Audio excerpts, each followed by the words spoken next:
I think we've lost all credibility with him in charge, and I don't think we'll be able to encourage new players into the club as long as he's at the top.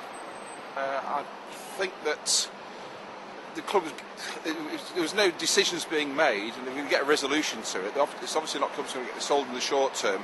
So hopefully, come next month, we'll get something sorted, and with Ashley behind us, actually look to go forward, spend some money. I don't think anybody's got a particular issue with Mike Ashley.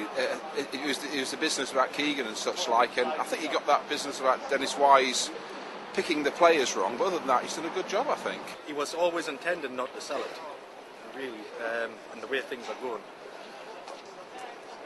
I'm not really bothered. As long as that's success of the club, that does me. As long as it's successful, I don't care who's in charge. I don't think you can find a buyer. I don't think anybody wants it. The situation that is there, I don't think anybody wants it, so that's why. To be honest, I think it was expected. There hasn't really been a serious offer on the club, so I think he's had no choice. He's been forced into it. If he changes his attitude and changes what he's doing, because up to now there's been no plan, there's been no communication, so he's really going to have to change his tack in terms of how he approaches the thing, because if he carries on, then no, it's not good news. If he changes and says, here's the plan, this is what we're going to do, he has some money to spend and invest in the team, then it might be, I don't know. At the moment, I don't think so. I think he's had time to think about it. The tensions have had time to kind of dampen down a bit. Mixed metaphor, but you know what I mean. It's and I think he always wanted to stay with it long term, and now he's giving it a go. I mean, you can argue as well, of course, that nobody's coming in to buy the club at the money he wanted to pay.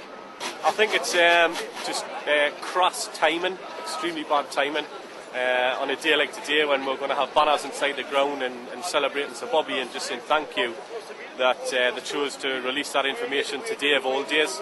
They could have waited till after the match, it could have happened tomorrow, you know, it could have happened in the new year on the first day of the transfer window, any of those times.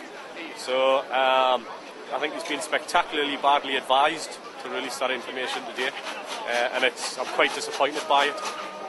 Well, I mean, if he's prepared to invest in January, then fair enough, so be it. But I mean, the whole infrastructure that he employed in the first place was just questionable. I mean, considering he's letting Kinnear buy the players he's want, but you know, Keegan has went out and they're not being allowed to. It seems pretty strange.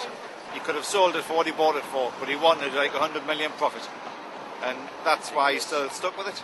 Take a lemon as far as he's concerned.